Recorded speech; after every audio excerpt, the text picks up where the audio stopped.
Okay, so I'm going to talk about some of the lifts. There's like a series of lifts that we do in CrossFit, some overhead lifting. We're going to talk about the press, the push press, and then the thruster, which is a combination of a squat into an overhead press.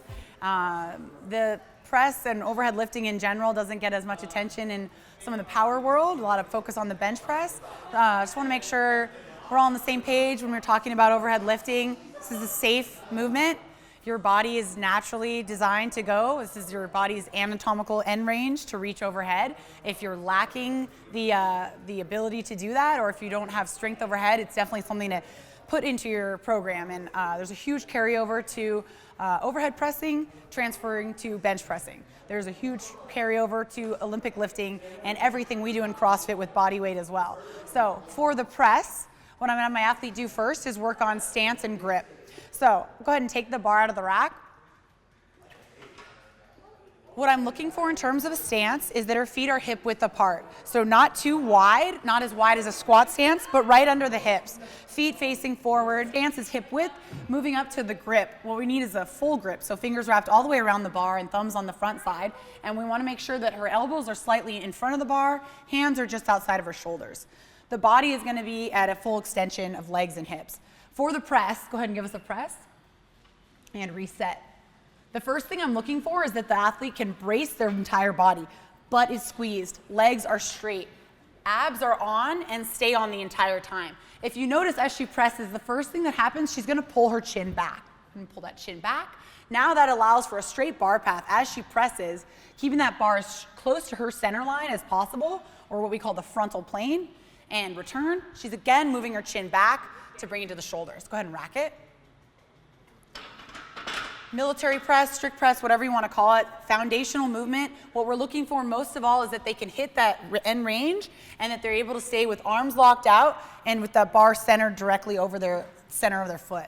From here, I'm going to progress an athlete to a push press where they're involving more of the knees and the hips.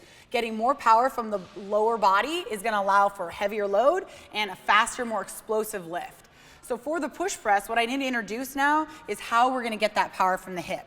We need to close the hip angle and then rapidly reopen it in order to get some momentum on the bar. I like to think of this as essentially throwing the weight overhead.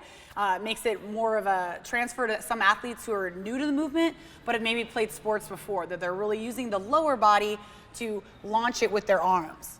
So I'm going to have my athlete get in the same stance they had for the press. They showed competency with this movement. I know they have a good foundation and some base strength. I want to practice a dip. So I'm going to have my athlete show me a shallow dip initiated with knees coming forward.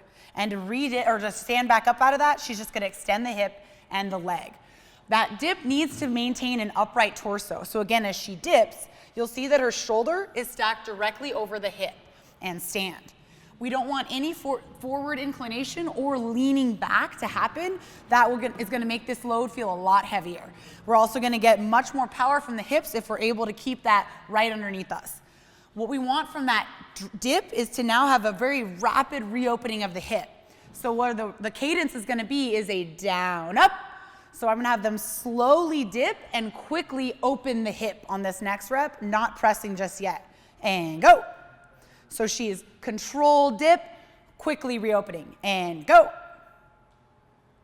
Leaving the heels on the ground is hugely important. This is something that's often missed. Athletes will rock forward onto the toes a lot of times or let the weight carry them forward. What we want to make sure that we have is a strong purchase with heel on the ground. That's going to allow the most power from the backside, hamstrings, and glutes.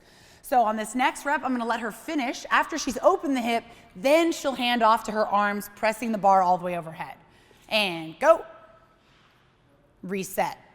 Resetting the bar the same way as the press. She's able to absorb it if it's heavier load. Same thing. I want you to watch. There's a control. There's a rapid reopening. And only then are we handing off to the overhead lift. Ready, go. And reset and rack it. Most common issues that I see with the push press. Athletes that are not able to keep an upright position on the dip, they're leaning forward and they're already setting themselves up for either a mislift in front or not very much weight on the bar because they can't lift it once it's forward of their frontal plane. Another big thing that I see wrong is that an athlete will try to press with their arms before utilizing the hip.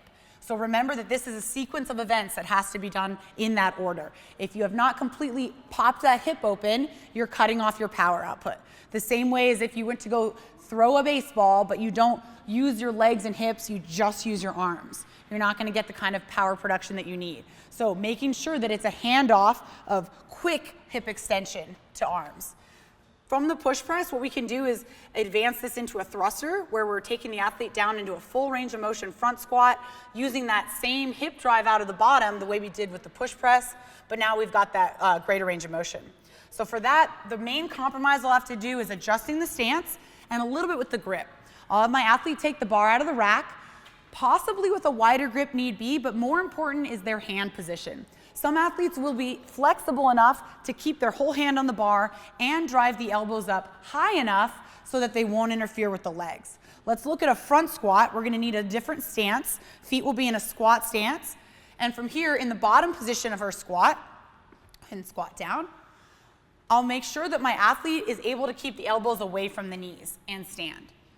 If she was in here pressing grip with the elbows slightly down, there's a risk that in the bottom position, her elbow could contact her quad or knee, causing potential injury to the wrist. So I'm making sure that my athlete's elbows are high. If they need to release some fingers, that's fine, but once we start going overhead, they're going to need to re-grip the bar in the air. So what we're looking for here is that the athlete is going to drive up out of the squat, and only at the top, at full hip extension, can we hand over to that press. So what we're going to do is I'm going to practice that explosive drive out of the bottom with a little pause in the bottom. It's going to look like this. I'm going to say down, I'm going to hold you there, and I'm going to say up. Then you'll do your full thruster. And down, making sure I'm looking for the knees driving out, elbows are high, and up, and a reset at the top. Back down, and up, and reset, and rack it. This is a crucial step so the athlete understands that popping that hip open is the best chance they have for lifting the bar overhead. If they're not, if they're waiting about this far and then they start pressing with their arms, same idea with the push press. They're cutting off their power output. We want to make sure that the legs and hips fully extend, and only then are we going to throw those arms overhead. Next thing I'm going to do is eliminate that pause in the bottom. We want the elastic energy out of the bottom of the squat.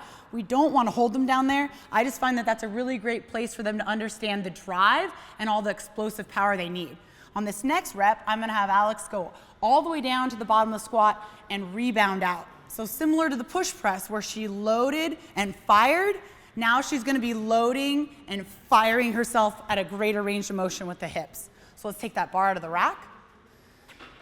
She'll get in her stance here, making sure the weight's in the heels right off the bat, and it's going to stay there the whole range of motion. We'll do a full thruster at speed, and go, and reset, and go.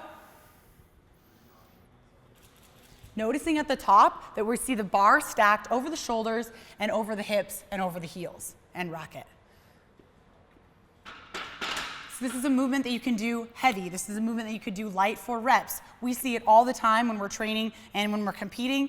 It definitely gets our heart rates going, and it's a really fun way to start incorporating some overhead lifts and mix up your training. I'm Katie Hogan from Supertraining Gym.